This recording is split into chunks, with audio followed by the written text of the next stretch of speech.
I am sick of the TV spinoff of movie franchises for superhero movies. What we have gotten has just been these watered down, terrible products. Starting off with Marvel, which was an interesting concept when they had WandaVision, and then since then we have just gotten nonsense. We got Echo, these terrible, just not meant for human eye shows that are supposed to keep the lore going and keep audiences engaged. It has failed to do that. And so now we get a sequel series to The Batman from 2022, starring the show Stealer in Colin Farrell as the Penguin, who was incredible in that movie. And now we get a direct sequel right after the events of The Batman from 2022. And it follows Oz Cobb, not Oswald Cobblepot, but Oz Cobb, and his attempt to take over the drug empire of Gotham. Zach, you are our Batman aficionado.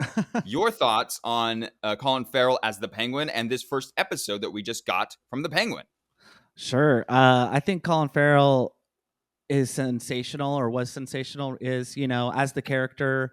As you said, he's kind of the standout, or, at least I agree with that in the film. And I just think within one episode's time, and I think it was 1 hour, 15 minutes long, excuse me. And I felt like we got to see some pretty layered character development, and definitely, felt like Tony Soprano in Boardwalk Empire's world somehow. But I know we'll get to all that. But the performance is sensational, and I know probably want to talk about the makeup, but it is just really transcendent. And it's incredible how much he's able to convey in such a transformed look. So huge fan of the first episode. I was very invested. Wasn't without one or two little things that I thought were maybe they can improve upon as it goes. But I was very, very, very pleasantly surprised, and I'm going to continue to watch for sure. Couldn't agree more. He is a scene stealer, that old Colin. Every time he's on, you're just staring at his face, the makeup, that scar that goes across his cheek, the gold teeth. It's just so immersed in the character and in the world. Yeah, like the other best character in this is Gotham City itself. And I'm so glad we're getting to see the aftermath of the movie with this flood kind of coming through Gotham and what the city is doing after that. And I did not expect this show to be like this gangster crime drama. After watching, I think Peacemaker is something I recently watched, and how fun and crazy that is. And then just the Flash, like the low budgetness of some of these DC shows, that this is so different than anything else they've done. So no, I'm excited. I'm ready to watch this show every Sunday now. It's weird that it dropped on a Thursday, then now we don't get it till next Sunday. So I think it's like 9 days or something like that till the next one comes. But so happy, so ready to be invested in the show and start talking about this weekly. This is going to be our next weekly show we update. We'll get Game of Thrones or The Boys. We just replace it with this, the Penguin or the Batman. I didn't know we had to say the Batman like that. I didn't catch that on the Jason, script. I can only say that. You Okay. cannot say that. You can say the B word. Okay, all right. I'll leave that to you. But yeah, let's do it. The show is awesome. I think the best aspect of this show is the fact, or this first episode, and I'm assuming the rest of the season will be like this, but is that we just stick with Colin Farrell as the Penguin the whole time. And there's not one scene where we cut off and it's some other characters doing something else. It's just him going through a very long 24 hours or 36 hours maybe. And in the kind of a day-to-day of like setting the stage of what we're kind of getting into and who the side characters are. Obviously, the prosthetics are great all the way down from his face to his mangled foot. I know the mangled foot is nasty, but I love, and then I think the best part is that they do not, as of right now, they don't pull any punches to make you think that he's some sort of good-hearted character. It's not like the typical shitty anti-hero where it's like, oh, he's a villain, but because he's our protagonist, we got to make him look kind of like a good guy. This dude doesn't seem to have any sort of like moral, morals to hang your hat on. So I really appreciate that. I think it was a great start, and I'm really interested to see where it goes.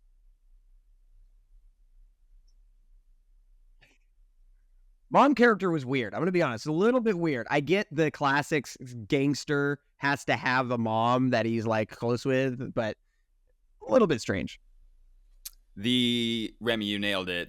What I loved most about this episode is that we do stick with the Penguin, whereas shows like The Witcher, you go for Henry Cavill, go for The Witcher, and he's in a third of every episode.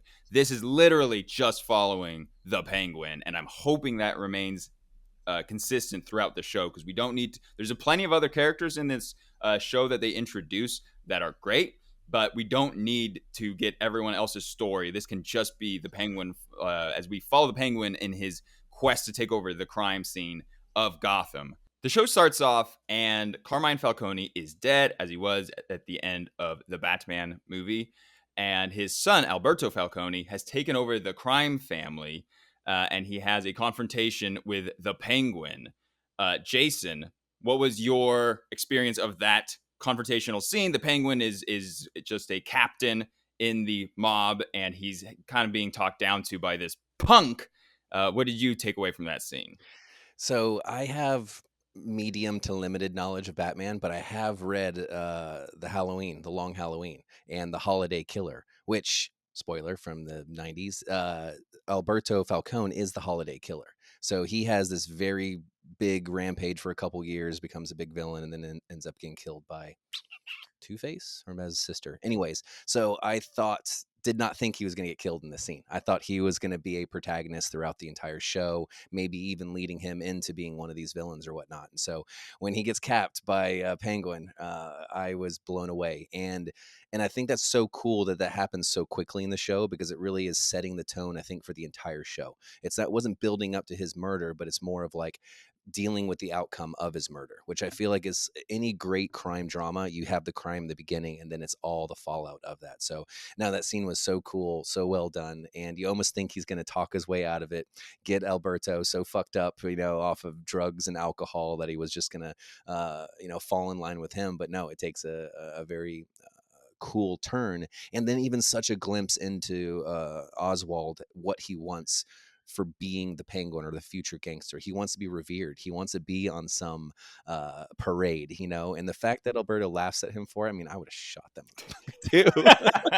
It's like my dream. I told you my dream, and you're laughing at me for it. So totally justified, if that was the question. But I think that was a great setup for his character, and then seeing the fallout. And I think Victor is such a great lens to see Penguin dealing with all of this, because if it's just Penguin in the car, we're either this monologue in his head, or I don't know how else they would kind of describe his emotions. But the fact that he is talking to Victor about his air freshener being so cool right after he's murdered this gangster, I thought was a very, okay, we're going to get some cool banter between these two. So couldn't have been a better start, I think, to this show and that character. Victor is the kid. He's a kid amongst other kids that's trying to steal parts off of Oz's car right after the murder. He then basically takes Victor and makes him the sympathetic kid that follows along and is seeing the mob world through his eyes. Rembo, did you like the character of Victor? Did you like this aspect of the episode, or did it feel like we've seen this before and it wasn't as engaging as it might seem? Actually, no, I liked his character. I thought I like that I didn't feel like they laid on too many stereotypes too thick, where he has like a crazy sob story of like, oh my God, you don't know how hard it is. And then it's like, we have to be overly sympathetic with him. But he's also, I think he plays like he seems very believably kind of shell shocked and just kind of like bewildered by what's going on. But not so like incredibly overly capable from the get-go. So I feel like he was a really well-balanced character. And I was kind of surprised by that. I kind of figured like when he was initially introduced, I was like, oh, like, what's this going to be? But I thought that actually character will work out pretty well. And I like it up until the point of the end of the episode, where he's like able to successfully, enact his plan and kind of save Oz right at the very end. So yeah, breath of fresh air for a good co-main character, I think. The scene was so powerful when he's like, stare at the sunset, turn around, look at the sunset. And I was like, oh, what's going to happen? Yeah, Brad? Yeah, I was just gonna say, I really like the way, like how the acting when he's like he's like stuttering, trying to just like, and it was very believable, felt like a very real like kid, 16, 17-year-old, 18-year-old kid who's got a gun in his face that is seeing his life flash before his eyes. I think he nailed that as an actor. I think he did a really good job. I did like the fact that his character is mostly silently observing this crazy world that he's unfamiliar with. And for the most part, he doesn't just, oh, I'm going to be the crazy guy that just says everything. Like, oh, what are we going to do now? Oh, we're going to, like, he's not this crazy hyper character, which I feel like is most of the time this type of character that is trying to be the relatable one is just way too crazy. He was very much someone that seems like he lives in a place like Gotham. Barata, we get introduced after the murder of Alberto to his sister, who seems to be the lead antagonist of this show. I have many thoughts about this lead antagonist. Is she firmly from the comics? What is her relation to the world of Batman? Yeah, so the comic Jason mentioned earlier, The Long Halloween, which ran from 96 to 97, it is one of my favorite. I think it's 13 issues, so you can get it in consolidated graphic novel form now. That is really where she makes her largest appearance, and the bulk of her appearance. And she's been in the 2-part animated film that they made after that you can also stream on Max. But really only in that 13 episode arc, and she is portrayed as very psychotic and even more brutal than, say, like her father or brother, who are both psychotic as well. But I think Kristen Milioti, I think is how you say her name. I think The best thing to do is to say it with an Italian accent, and then you can get away with it. Miliare. Totally. I was really delighted to see her. I think she's really great, and I've seen her be menacing in like comedic roles. She's a character actress for sure, so we'll see how kind of that develops. But yeah, good character. I was really impressed because initially, when I knew from the trailers and from the Twitter sphere that she was going to be the lead antagonist, and I was just like, all right, this tiny, very petite woman, what is she going to be like trying to be this crime boss, and physically how she compares to Penguin, how is she going to come off? And I was completely blown away at the realism of her complete psychotic nature. She doesn't do the I'm going to scream and yell and I'm going to try to just act crazy. She has crazy eyes, and I'm sure all four of us have seen, in this case, a woman who has those eyes she's basically verbally pinning you against the wall, talking completely even keeled with pointed questions, and you are grasping for air, and you're like, this lady's crazy and I am running out of options. It felt so like this is a crazy girlfriend kind of thing. And I thought she crushed it because it translates to her power, the power of her character working in this world. She doesn't have to scream and yell and act like she's this big physical threat. She just seems like if you get in a conversation with her, you are going to be struggling. I mean, her introduction, him sitting at that table, getting called in by the bosses, and him thinking he just got away with the murder of Alberto, and then her just kind of appearing over his shoulder and him having to turn around and stand up. And it was just, you immediately know that, oh man, she's got a presence, and they've got a history as well too. And then the eyes thing. It's not so like the crazy eyes, but there's a lot going on behind the eyes. You can tell that any question that she's asking, she already knows the answer to. She just wants to see how you are going to react to it. And I felt like that was the entire like dinner scene, which was a great scene of just them two sitting at a table, like in public, and what other people how they would act to them and how they would act in public. And I don't know if I could drink that many martinis at lunch, though. Well, did you see that his martini was full? She ordered him another martini, and he hadn't even sipped the first one. Okay, So okay. He's keeping a cool head. Yeah, that was kind of a nice touch. Yeah, but she is so smart, and and then even the torturing scene. Holy shit, man, that was my armpit excellent. was like hurting. Yeah, it was hurting, and like, well, and just like the power, him naked, she's just sitting there like talking shit and torturing him, and yeah, she is a powerful enough, but then not overly powerful where she has to flaunt it. So intrigued where their relationship goes.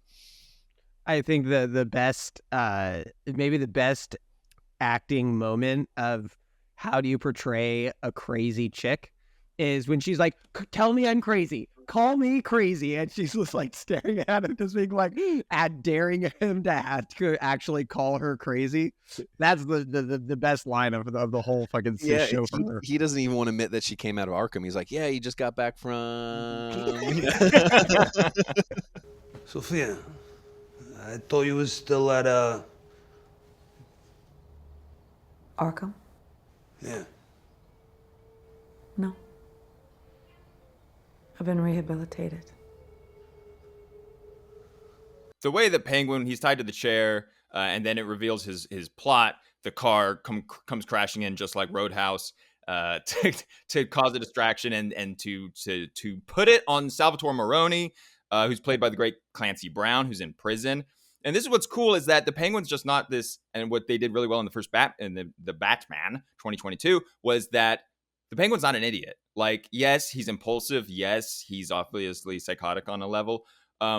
But he does something impulsive, which is kill Alberto because he insults him, and so he kills him, and then he has to live with the consequences of that. But then he starts twisting it, and he's like, how can I use this to my advantage? How can I use this to plot to take over the empire? And so this ring that's very important to Salvatore Maroni that Alberto took, he then gives it back to Salvatore, and then basically frames him for the killing of Alberto. And it was really cool to see, like, at the end of the episode, the Penguin is like, I just pulled off this plot. I used he used his smarts. And so you're not just with, oh, here's the Penguin going to be an idiot, and there's this world around him. He does have criminal genius within his crazy frame. And I thought Colin Farrell nails it. I keep staring at him, waiting for him to look like Colin Farrell, and it never really happens. He just always looks like the Penguin. Yeah, it's only when his voice will come in, because he does have a distinct voice, and he's obviously Irish, but he's doing a New York kind of accent, so it's really impressive. That's the only time where I'm reminded, because people have a unique and signature to their voice, and it's so impressive because he gets so much with, I think it's 3 to 4 hours of makeup, but he's so expressive, and the character feels so lived in. Gary Oldman is one of our greatest actors, Willem Dafoe as well. But Gary Oldman in particular, I feel like some of his most lauded roles have been like Darkest Hour is a fine film, playing Winston Churchill. He doesn't get to be expressive, and or Dracula, right? It's incredible that any actor could do that, but I don't know if it's a technology thing or the fact that he looks like a human being and not Dracula, but it is incredible to me.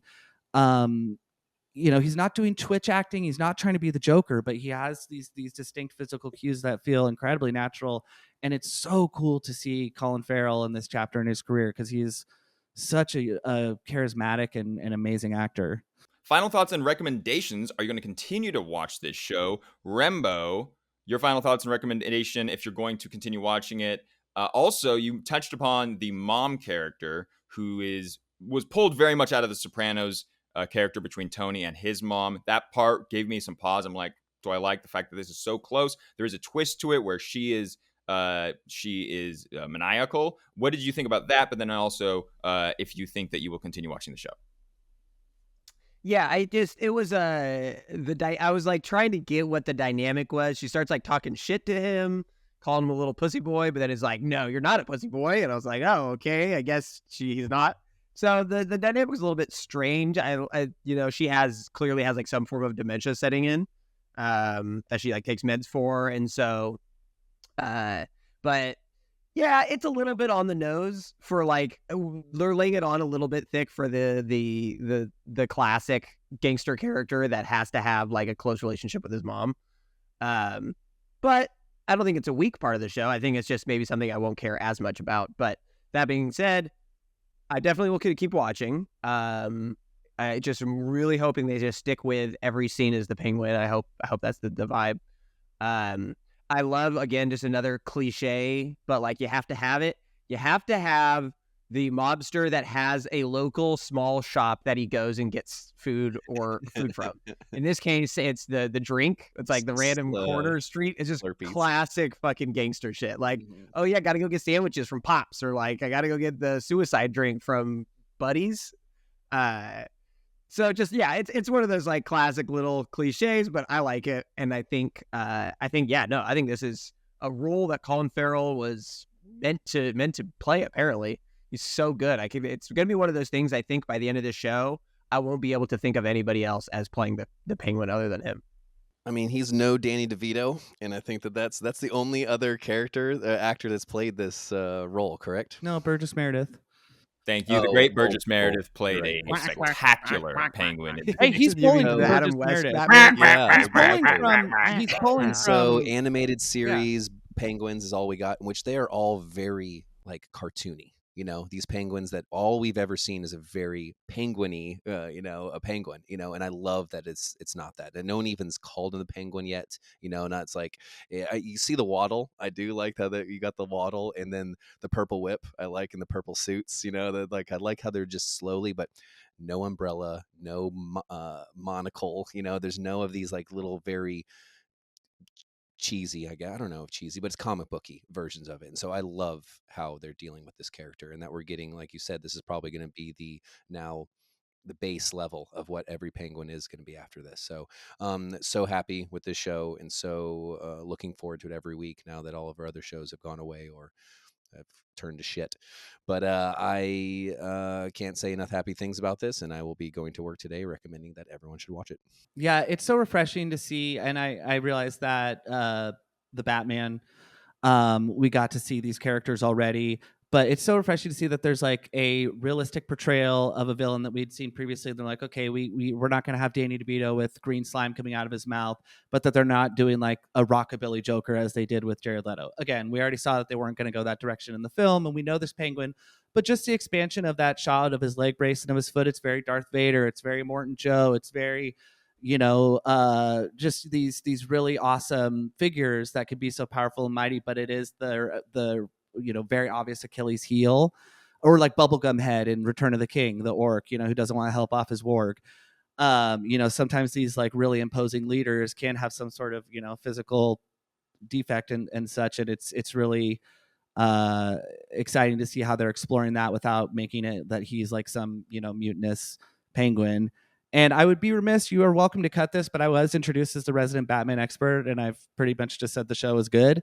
I do want to point out that Victor, much like Jason Todd, is caught stealing tires off of the Batmobile, specifically the rims. And I feel like what they're doing kind of a nice mirroring of that, because even though they were trying to steal the Maserati, he does have that line about you could have just taken the rims. He was essentially trying to strip it. So they are kind of doing a nice parallel in certain ways. I could be totally projecting that, and that was complete coincidence, but I tend to not think so. And I think the actor who's playing Victor does a fine job. I think it's maybe a little bit tough for your visual sense to go somebody who is in such amazing makeup to somebody who's just done hair and makeup to be in it. And so I think it makes it, some of his reactions, I'm not like, oh, he's not a poor actor, but it's a little bit, when they're cross-cutting between the two of them, it's a little bit hard to kind of catch the rhythm. That maybe be the one thing I would ding this one episode on. But I like their bond, and I love that he has a Robin-like character to kind of deliver what's going on in his being a little bit. Zach, like you mentioned, I loved Colin Farrell has talked about the 3 to 4 hour makeup process, and he talked about how much he enjoyed it and enjoyed spending time with the makeup hair and makeup artists, and that it's so cool when you go back to the original or the Batman 2022 that he's sitting in the chair and he's getting into character as they're putting it on him, and he's like talking and he's riffing with, it's really cool. Contrast that with like a terrible actress like Jennifer Lawrence, who complained ad nauseum that she couldn't be bothered to put on the makeup and do all that. And he talked about, and maybe he's just saying that he enjoyed it when he didn't, but he was on the red carpet saying like, no, I really enjoyed every day putting that on, getting on and filming for over 12 hours.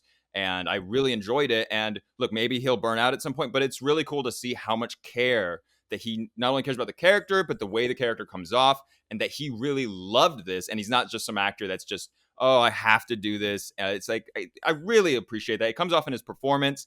It is a transcendent performance in the case of taking a character that, if you said which characters in Batman are the hardest to translate to a grounded film, I'd say it's like Clayface and the Penguin. It's just, how do you take the Penguin? And they take him and they make him a mobster, and he seems like his own character. Yeah, there are Tony Soprano esque qualities that you see in this show, but it never, watching him in 2022 or in most of this episode, are you like, oh, he's just doing a Tony Soprano. It does feel like his own character. The teeth, like Jason mentioned, is great. It's one of those things that it's just, you see the teeth and it's just a cool little ad. I don't know whose idea that was to give him the gold teeth, but when he smiles, you're just like, there's an extra little dimension to his character that I really appreciated. So I will continue watching the show. I'm going to try my best.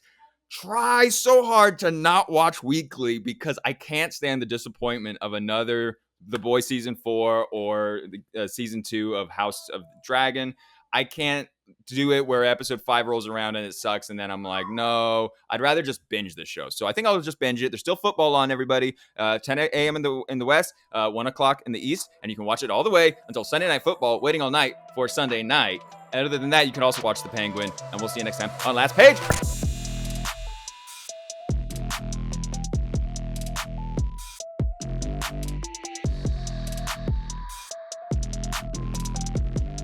All right. Everyone ready? Zach, I am going to need you at some point to go to Ross and get a button-up shirt. The casual look killing our vibe. Look at this. You're classing down our channel. I could go get like a flannel. It's for this episode. I care not. But anyway, It's too late. Anyway. Well, let me get a sweater. No. Zach, get fuck.